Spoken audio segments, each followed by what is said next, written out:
Good evening and welcome. My name is Robert Dijkgraaf, Director and Leon Levy Professor here at the Institute for Advanced Study. And great pleasure to welcome you at this public lecture, special public lecture in conjunction with our semi-annual meeting of the Board of Trustees. I'm very happy that today our speaker is Nicola Di Cosmo, the Luce Foundation Professor in East Asian Studies here at the Institute School of Historical Studies. Now, his title of his lecture is Climate, Conflict and Historical Methods, and I'm sure that he will speak about some of his recent research that actually got quite some press coverage. He co-authored a study that appeared in the Proceedings of the National Academy of Science about climate conditions that have possibly made the Mongol Empire possible. I think Time magazine summarized it by indicating that both then and now climate change is impacting Mongolia by the quote, climate change is still putting Mongols on the move. So that actually, and I think one of his collaborators said, nature set the table and Genghis Khan came to eat. So that's, we can leave it to the media to kind of aptly summarize these studies. But Nicola will examine the methodological issues involved in these historical examinations of the relationship between climate change and warfare, conflicts, the rise of empires and the fall of dynasties. Now, Nicola is a leading scholar in East Asian studies, and his interests really focus on the relations between China and Inner Asia, and he does that from prehistory to early modern period. His wide interests, archaeology of the northern frontiers, cultural contacts between China and Central Asia, and military, political, and social history of these Chinese dynasties. As I said, currently he is working, among other things, on questions of climate change at the time of the Mongol Empire, and also political thought of early Manchu and commercial relations of North and East Asia on the eve of the Qing conquest. Nicola is the author of many books. I just mentioned a few titles: Diary of a Manchu Soldier in the 17th Century China, a documentary history of Mongol relations, and Ancient China and its enemies, the rise of nomadic powers in East Asian history. He received his PhD in 1991 from Indiana University, where he was also a visiting lecturer and a Rockefeller Fellow from 1992 to 1993. Prior to joining the Institute, he held teaching and research positions at the University of Cambridge, at Harvard University, and the University of Canterbury in New Zealand. After having visited the Institute of Advanced Study as a member in 1999, he joined the faculty of the School of Historical Studies in 2003. Now, as always, at the end of this lecture, there will be a period of questions and answers. But for this moment, I hope you will join me in welcoming Nicola to the stage. Thank you very much. Thank you very much.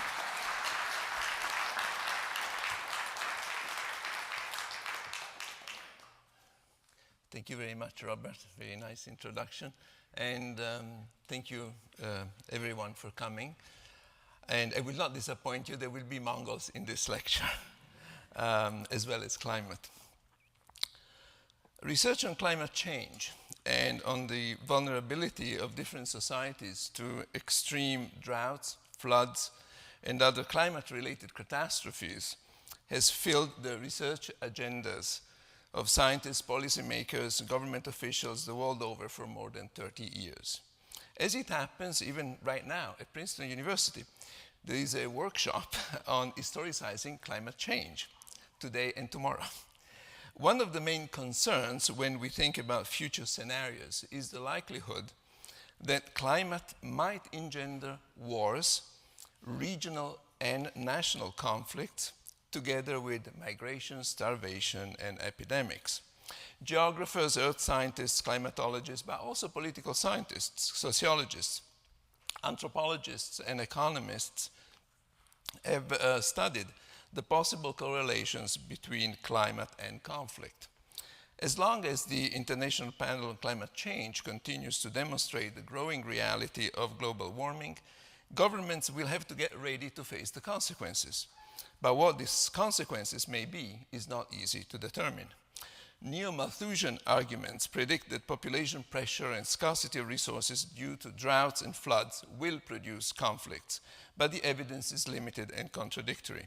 Some economists and political scientists have noted that apocalyptic predictions about future climate-related conflicts may be a convenient way to downplay other endogenous social causes, such as economic exploitation, ethnic and religious conflicts, or political oppression. But these are feeble voices, overpowered by a plethora of science reports, policy studies, academic papers that are increasingly eager to build strong causal linkages between climate events and conflicts, and on that basis predict the vulnerability of various social and political systems to eruptions of violence. Some studies reach surprising conclusions. I've read somewhere that democratic regimes are apparently more sensitive to drought shocks, while undemocratic or totalitarian nations are especially sensitive to low temperatures. Most studies attribute the emergence of conflict to competition over dwindling resources, for instance, water, but others find that political violence increases in times of environmental abundance. Mike Hulme, in an essay published in 2011, has denounced the new rise of what he calls climate reductionism, a form of neo-environmental determinism that places climate causality at the center of explanations and interpretations of social change. Hulme puts the finger on the absence of theory about climate-society interaction, whereby climate scientists adopt more and more sophisticated computer models to simulate interactions in the natural world, but are insufficient to incorporate social change and social variability. This has led, in his view, to an asymmetrical relationship between the climate sciences and the social sciences. He concludes that, as you can read, the combination of these historical developments, the rise of a powerful epistemic community of climate modelers, the asymmetrical incorporation of climate and social change into envisaged futures, and confounding the whole enterprise, the lack of theory making around climate-society interactions has allowed a form of climate reductionism to dominate contemporary analysis and thinking about the future. Unquote. The search for a proper alignment between climate change and social change and the unease with reducing all change to climate is not a new problem. Several scientists reacting to naive, crude, deterministic approaches produced within their own discipline have sought to find better fits with the social sciences. Patrick O'Sullivan, in a 2008 article, makes a plea for a more anthropologically oriented climate research. And I just quote here, the social science which offer the greatest potential for interdisciplinary interaction is, according to O'Sullivan, anthropology. At the root of these critical voices, there is a general dissatisfaction with attempts to figure out how climate variability and social variability may affect each other. This is especially true for studies that use a variety of proxy data to determine climatic changes in the past. These correlations are often based on a long-term time series and statistical models supposed to be predictive of future events.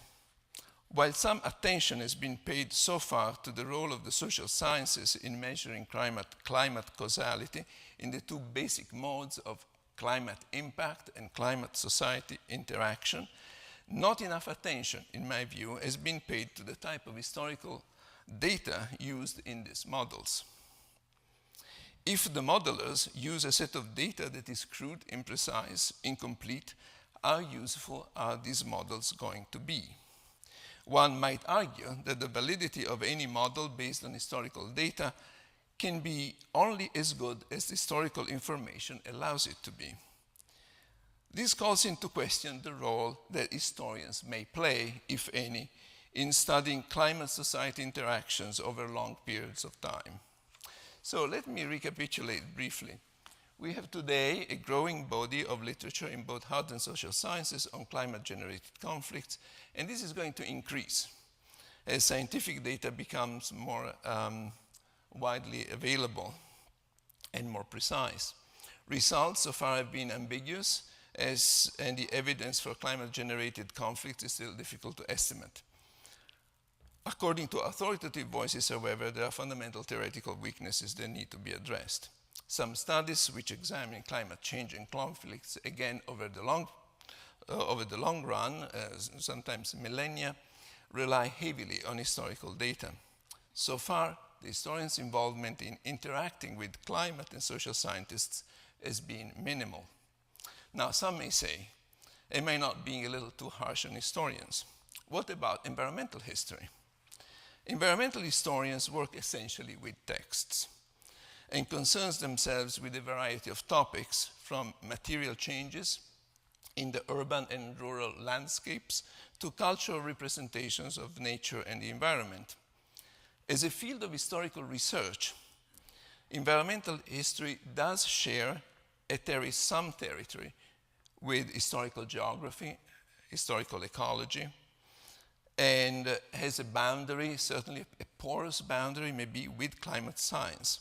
But environmental historians do not study CO2 particles trapped in ice, do not study tree rings or fossilized pollen or lake sediments. Also, environmental historians, by and large, do not concern themselves with making predictions, nor do they study climate and conflicts on a global scale. Their work is always limited, or almost always limited, to a given period in a given region. What about other historians? Well, most other historians are often simply agnostic about scientific data, as with other sources or data that go beyond their field of expertise.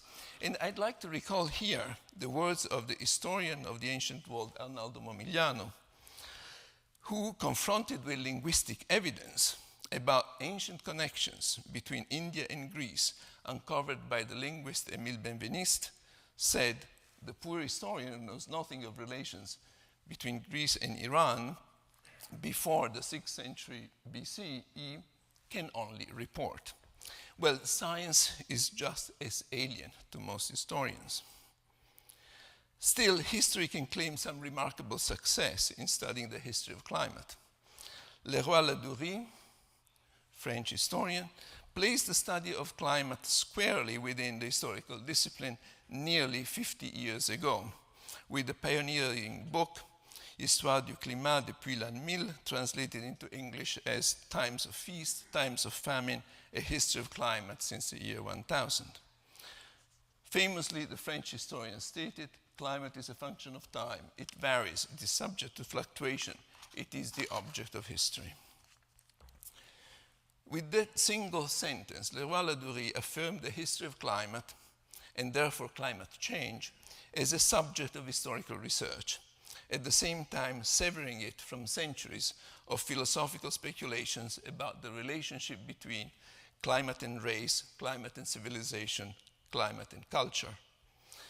Whether people living in torrid, temperate, or frigid zones develop unequally are questions that we find in different formulations, from Aristotle to the Chinese philosopher Guanzi, to the Muslim historian Ibn Khaldun, to Montesquieu, to the geographer Ellsworth Huntington about a century ago, and perhaps to Jared Diamond today,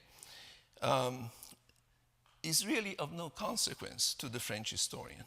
The history of climate, based on glaciological data, ice cores, dendrological data, and other paleosciences, together with what we can glean from historical documents, can tell us how societies, and Leroy-Ladurie, by the way, was especially interested in agrarian societies, coped with seasonal, yearly, and decadal climatic variations.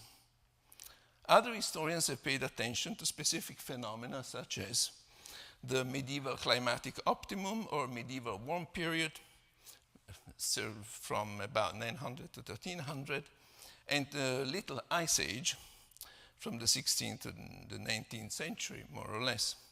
The 17th century in particular was a time of wars and natural catastrophe from Europe to Asia, with colder climate playing an important part in the unfolding of human disasters. The 1640s and the 1650s were a time of extraordinary turbulence, as Jeffrey Parker shows in his recent book, Global Crisis, War, Climate Change, and Catastrophe in the 17th Century. However, this is a far cry from modeling interactions between climate change and social change.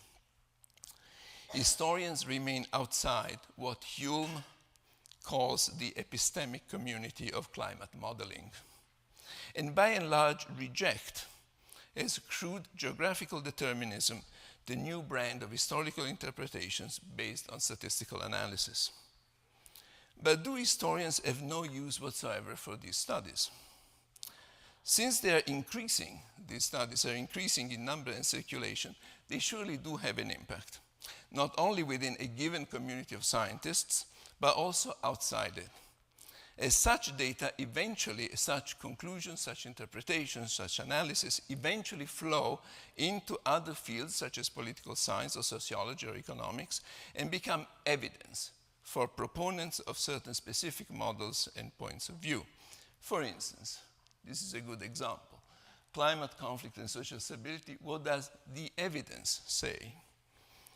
Well, the authors here, Xiang and Burke, aim to assess the impact of climate change on various societies over a long period of time to see whether a case can be made for climate-generated conflicts on a global scale. As you can see from this quote, the definition of conflict also includes social instability, and as such, it results in a rather unwieldy category that includes a very broad spectrum of social phenomena. For instance, abandonment of settlements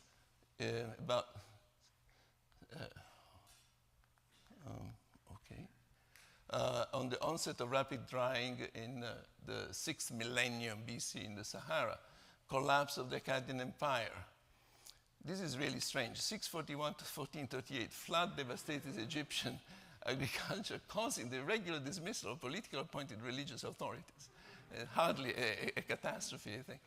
Pre-classical abandonment of early Mayan city, the Mongol Empire in Peru adapted to oscillation, moving to coastal and highland regions, Tiwanaku civilization, a pre-Columbian Bolivian civilization, abandoned crop cultivation, first English colony mysteriously disappeared in 1587, and the much-studied collapse of Angkor in 1431. The last two I've highlighted because they deal with China, and we are going to see more about this. In particular, here we have a climate associated with high frequencies of war, rebellion, and population decline. And also, drier decades are supposed to lead to more conflict between the Chinese state, whatever that is, and nomadic population to the north. So now we will look at these Chinese works that are used as evidence, as I said later, just to test how these results are obtained.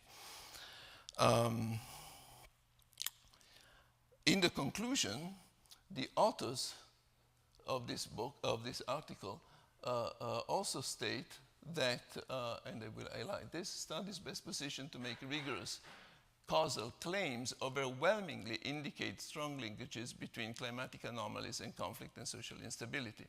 So we are claiming strong, rigorous causal claims.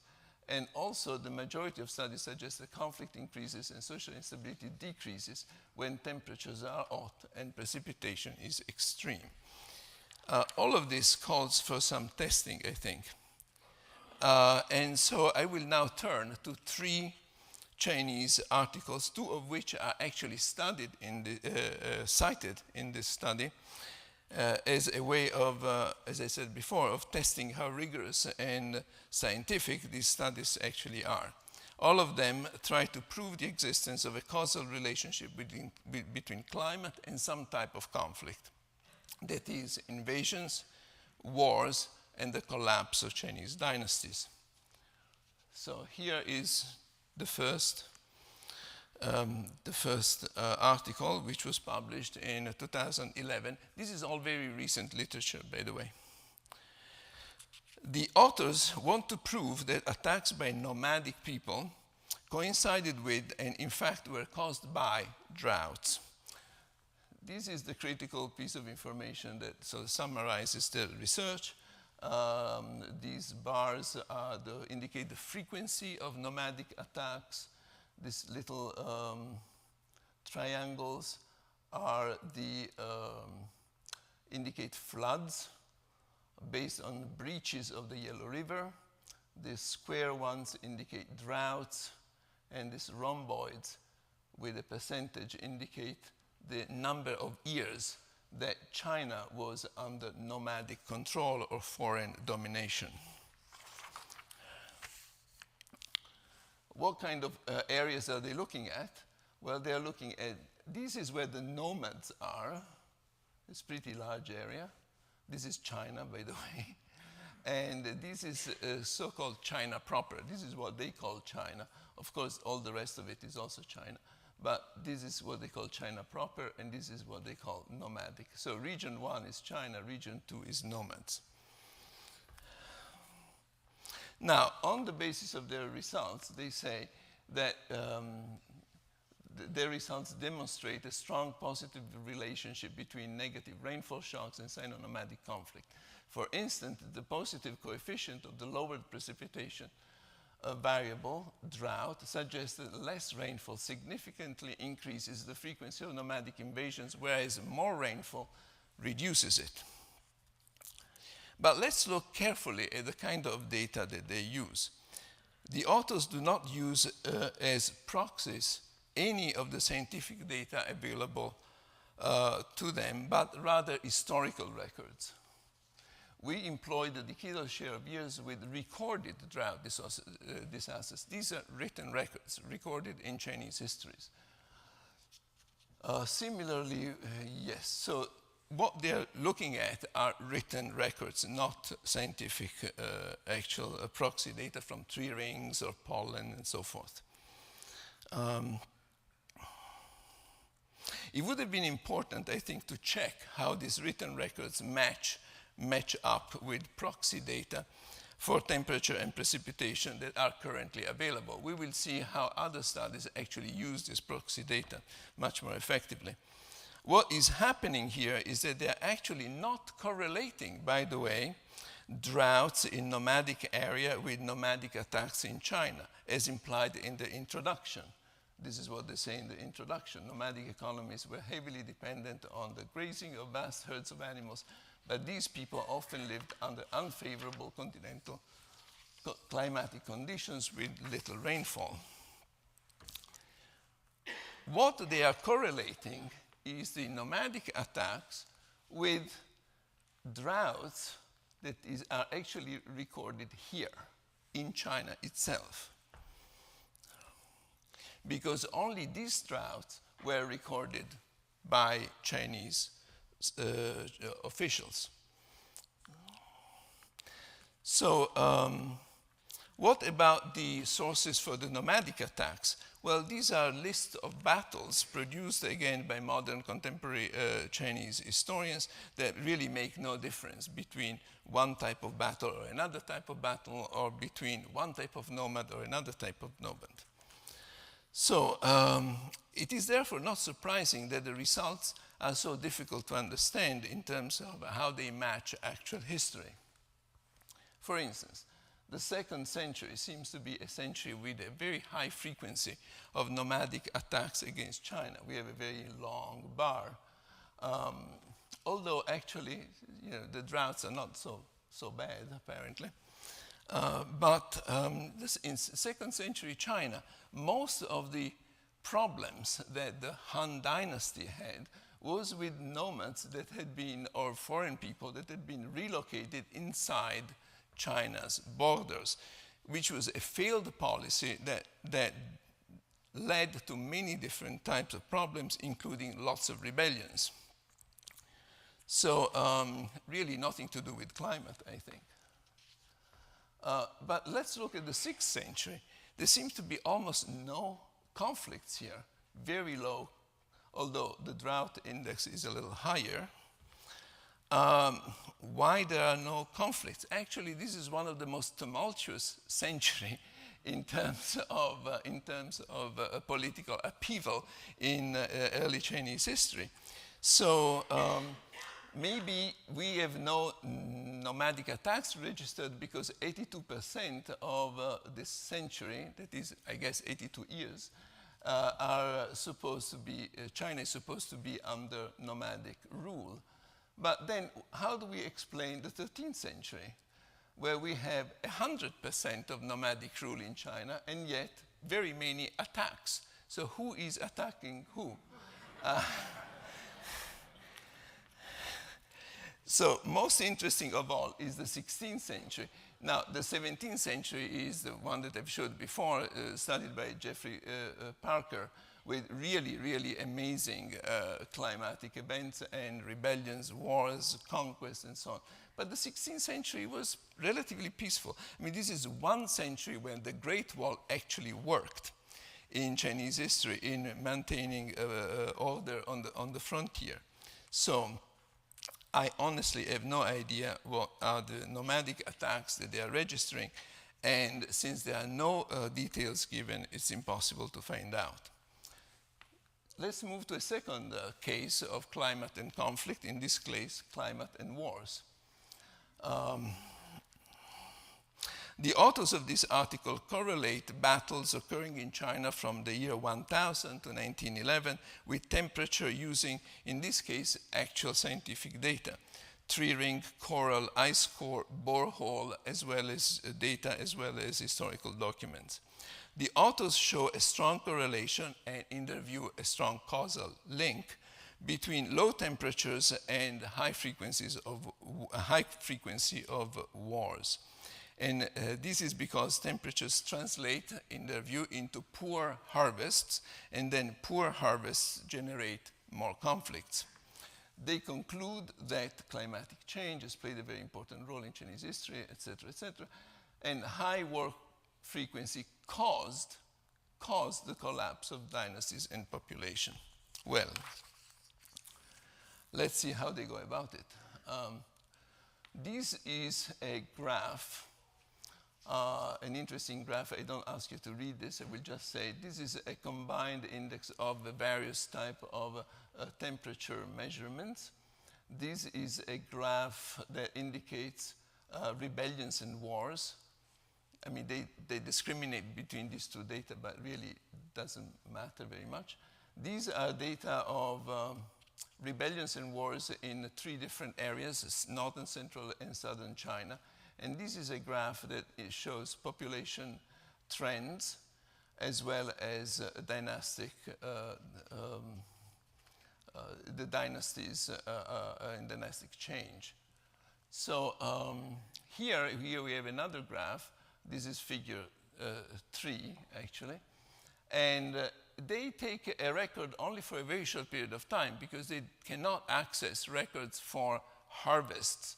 They cannot measure, in other words, how the temperature affected the harvest, which in theory affected the violence. So they only look at this period of time where they have some harvest records. And here we see something interesting, that the temperature goes down and then it goes up again. But then the harvest, this is the summer and winter harvests, it keeps going down even though the temperature goes up. So what is going on here? According to them, we found that the outbreak of the Taiping Rebellion, this was a massive rebellion that covered most of China, actually. It started in 1850 and ended in 1865. Occurred when harvests fell to a critical level. A significant consequence of this rebellion was the reduction of China's total population. from 450 to 360 million. Such a population crash will shrink greatly the agrarian workforce, etc., etc., but which is fine. But then again, and they admit that even though the climate became warmer after the rebellion, agriculture production remained low for some time. But then we go back to the same problem, and that is that we cannot attribute the eruption of a rebellion to low temperature. The temperature was actually going up, and presumably harvest would have also gone up were it not for the Taiping Rebellion, which is completely unrelated to climate, therefore. So, as another study pointed out, a study critical of this conclusion, by the way, the Taiping Rebellion broke out in a region completely different from that from which these data come from. So, and let's note that the temperature data based on compound data, so this temperature here, also don't refer to China in particular, but to northern hemisphere in general. So I think we need to question the validity of this data for China as well. And as an article critical of this type of analysis says, as impressive the scientific data and methods may be, the authors too often fail to acknowledge the complexity of history and the overwhelming role played by human beings. I mean, this is sort of a boilerplate thing, but nevertheless, the flaws in that article are quite substantial. And third and last example refers to the correlation between climate and the collapse of dynasties. I like this article in particular because it actually uses very interesting data. They divide China into 4 climate zones: the Mongolian Plateau here, northern China, central China, and southern China. For the Mongolian Plateau, they use 3-ring analysis, 3-ring data, dendrological data. And for northern, central, and southern China, they use stalagmites from caves. Here. These are 3 caves. And so they study essentially the CO2 particles trapped in these stalagmites and determine the temperature over time. So the reconstruction is like this. For the Mongolian Plateau, that is the 3-ring data, they are missing part of the record, but they have full records for 2,000 years, 1,300 years, 700 years for the rest of China. Now, there are several problems with this article, and one thing that is somewhat annoying is that causality is climate and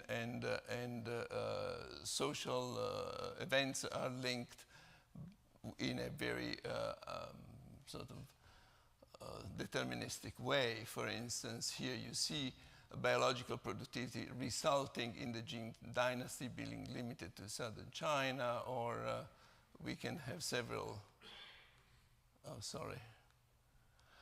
here again, at the same time, continuing decreases in biological productivity in southern China allowed the Sui dynasty, or here, productivity only in southern China was biological productivity decreasing, leading to unrest, and so on and so forth. This is always a problem, I think, when there is an assumed causality that is never actually proven. So, but aside from such instances of oversimplification of historical processes and climatic determinism, we can also observe several factual problems. For instance, 581, if you look at the bottom here, you have the timeline, 580. So we go back up here. Now, the Sui dynasty was established at a good time. The yellow, I forgot to say, the yellow parts are periods of desertification, so dry, arid period, whereas the green parts are periods of desertification reversal, that is increased biological productivity. So in other words, yellow is bad, green is good. And so here we have a dynasty that comes up at a good time when we have lots of green in northern China and central China, but then it collapses also at a good time. So there is really, and as the authors say, the collapse of the Sui dynasty cannot be explained by climate changes because during this period, both northern and central China had favorable environments and stable biological productivity. Next case, well, the Tang dynasty itself. The Tang dynasty itself is a long dynasty, over almost 300 years, and it does survive the bad times, but as things are getting better, it collapses. So they say, the authors, that by the final decades of the Tang decline, northern China was experiencing a reversal of desertification in the north. However, there is more desertification in the south, in central China. This is central China. So how do we explain the fall of the Tang dynasty? Because central China was doing badly, or because there was a decline that could not be reversed, even though the climate was reversed. Now, if the collapse of a dynasty during a period of drought is explained by scarcity of resources, and the collapse during a period of rising productivity as a result of a pre-existing decline of resources, then, being desertification and its reversal cyclical phenomena, we can attribute the collapse of a dynasty more or less to any weather condition. A final example, which is even more telling, is this. So we go to 1040 here, this line more or less. After 1040 AD, increasing desertification and decreasing biological productivity in the Mongolian plateau, that is here, so bad times are coming, accompanied by the reversal of desertification in northern China, here, good times are coming, provided an opportunity for the Jin dynasty, this Jin dynasty, to flourish. Within 20 years after 1110, that is around here, the Jin had conquered the Liao, had occupied the Mongolian plateau, northern China, parts of central China, and had forced the northern Song to retreat to southern China. Seems fine, except the Jurchen tribes that established this Jin dynasty that was supposed to be doing so well are way to the east. The Liao dynasty is actually controlling the territory from where the data for northern China come from. So this data. Actually, it is the Liao dynasty that should have done very well in this case, not these people here. So how come that the Liao dynasty collapses? And for these people, actually, we don't have any climate data that can tell us how well or badly they were doing. So here we have a real problem. Why? Because they are assuming that this Jurchen tribe is controlling northern China, that the Liao dynasty is up here, and that the Sung dynasty. So it's really, in other words, it doesn't make a lot of sense. In the end, they conclude that although social, cultural, and economic factors undoubtedly played a role in the fates of Chinese dynasties, the role of the environment may have been neglected. The results of the present study demonstrate that the rise and collapse of China's dynasties were closely related to, respectively, favorable and adverse climate change. In other words, if rain doesn't fall, a dynasty will.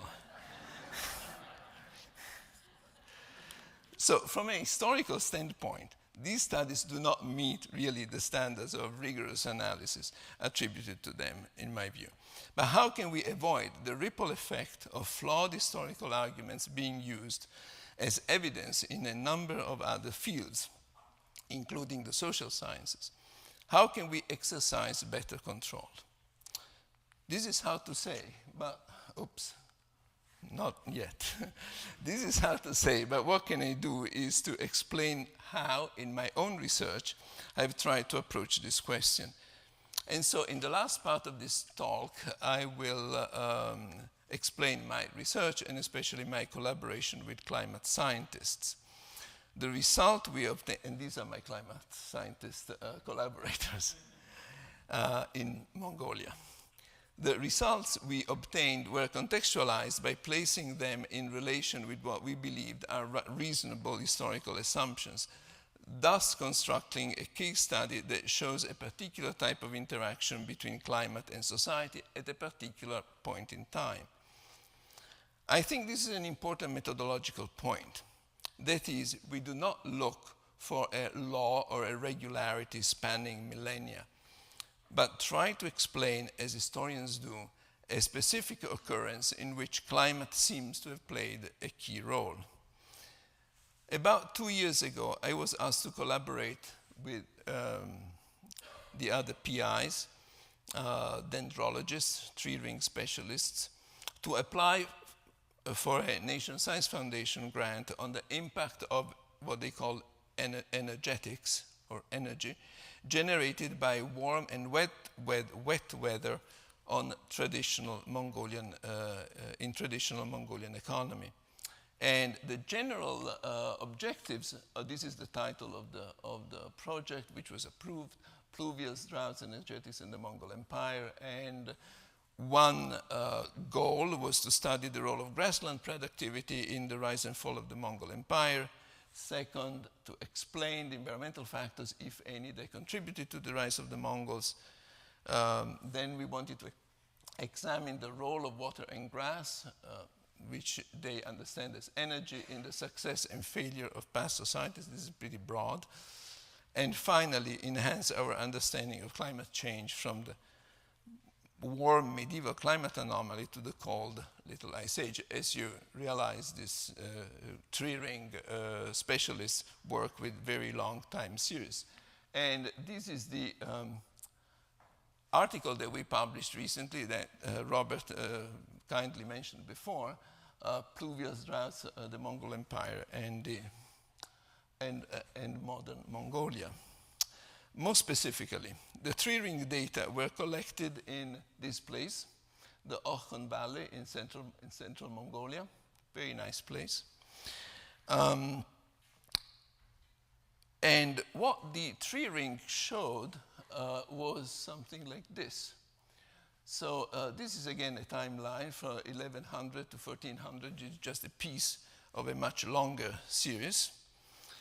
And what we look at is this period of bad, in this case, red is bad, blue is good. Red is low temperature and arid weather, dry weather, and blue is wet weather. So here we have a pretty long period of dry weather, followed after a few years by a very long period of wet weather. And in the middle of this, Genghis Khan unified the Mongols. So in 1206.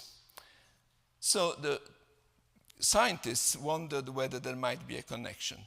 The first impression was that the greater amount of energy, grass and water, gave a boost to the Mongols that might have favored their expansion.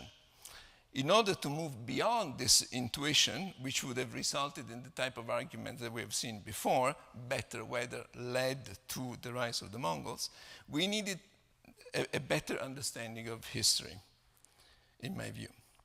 So note also that the general assumption has been until now that the Mongols may have been pushed out of Mongolia by a drought, by adverse climatic conditions. In a note published in 1974 by Garrett Jenkins, based on whatever climate data were available at that time for China, South Russia, etc., Garrett Jenkins came to the conclusion that the Mongols, the political reorganization of the Mongols under Genghis Khan was a response to deteriorating environmental conditions, and that they were pushed forward in their conquest by a climatic defeat at their backs. So our records were different. And again, this is another version of the same time series. Here you see the good weather from about 1210 or 1211 to 1225, and the bad weather here from about 1180 to about 1190, or 95, or even 1200. Oh. Sorry.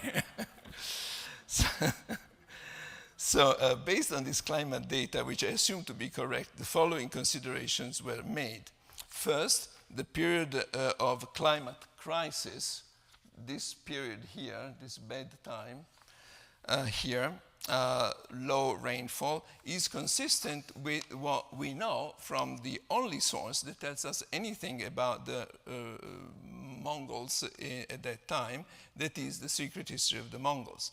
Mongolia was ravaged by a long and nasty civil war, and let's remind ourselves that the impact of climate on a given society is proportional to the vulnerability of the same. The pre-modern and even modern pastoral economy of Mongolia is extremely sensitive to climate variations, and low temperatures, heavy snowfalls, prolonged frosts, summer droughts can reduce the herds by a large percentage, perhaps more than 30% in a single year. The political crisis that occurred at this time because of the civil war destroyed the existing order and balance of power among the different Mongol nations.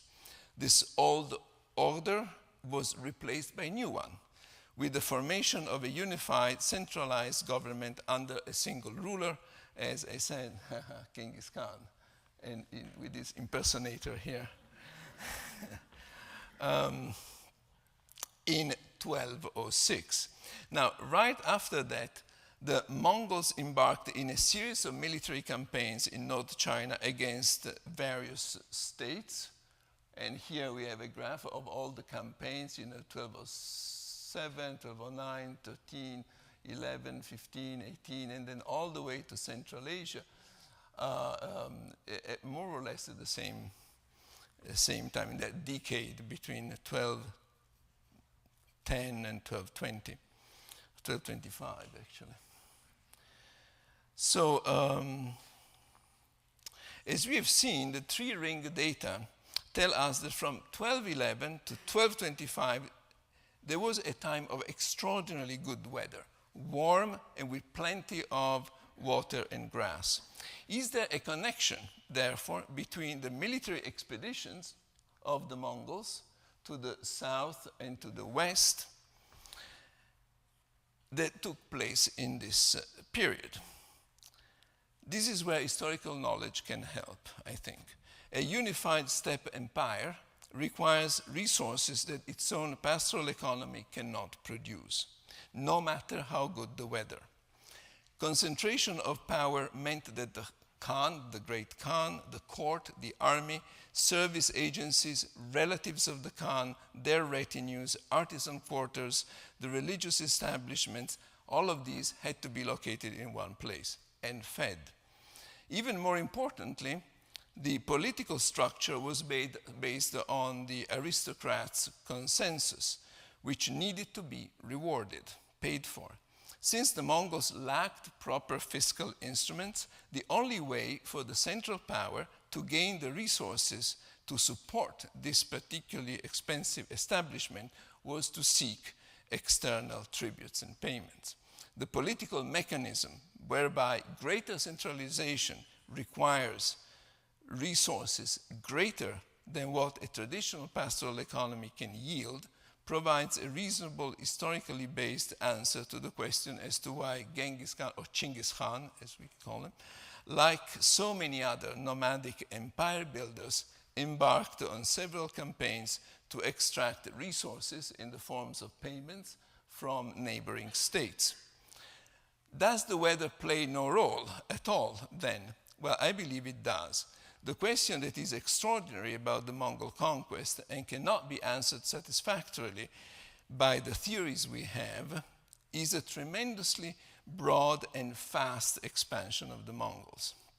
This may be explained taking into account the high productivity of the grassland, the effect of a prolonged, better climate lasting essentially from the early stage of Genghis Khan's expansion to the end of his campaigns would be the following. So this is what I call high grassland productivity hypothesis. First, rapid economic recovery, whereby after a long social and environmental crisis, the number of animals can reach levels adequate to support population growth. Second point, constant supply of horses. For military purposes, and in particular when many campaigns are planned and executed every year, high productivity would ensure a steady supply of military mounts. In war, of course, horses were lost, and the average Mongol warrior would need about 5 horses during a military campaign. An economy under stress, unable to maintain a large production of horses, would not be able to sustain a military effort over many years and against strong enemies. High yield of land supporting the centralized government. Now, perhaps even more important is the carrying capacity of the land, so that a larger concentration of animals and people can be sustained in a relatively small area. The government of Genghis Khan left a heavy footprint on the land. We can expect the court and army to include thousands of people necessarily camping in a relatively confined area with their thousands of animals, horses, etc. While some supplies may have been brought in from the outside, a high yield of the land must have been essential for the purpose of political centralization. And finally, but also very important, agricultural production. As the weather improved, it would have favored agricultural production in the steppe, in the grassland, again in support of a politically centralized system. In fact, recent studies by German archaeologists and paleobotanists who researched Karakorum, the center of the Mongol Empire, confirmed the existence of agriculture. Various cereals were found, and we are talking about the same period here, more or less. 1230s, maybe 20s and 30s. Well, interestingly, they also found a lot of cannabis at that time. So climate change did not create the Mongol conquest, but our hypothesis may explain the extraordinary expansion of the Mongols after the unification of various Mongol nations had taken place. And here is the extension of the Mongol Empire. What I've tried to show is an example of how historical method and climate data can combine in a new historical hypothesis. What climate and science data should help us with is to build better contexts. And it would be important to see whether in the history of other steppe empires, greater grassland productivity may have played a supporting role. Can scientists improve the way they use history, and vice versa, can historians profit from scientific research? I think this is an extraordinarily important question. Surely we need better theoretical models, but it may not be enough.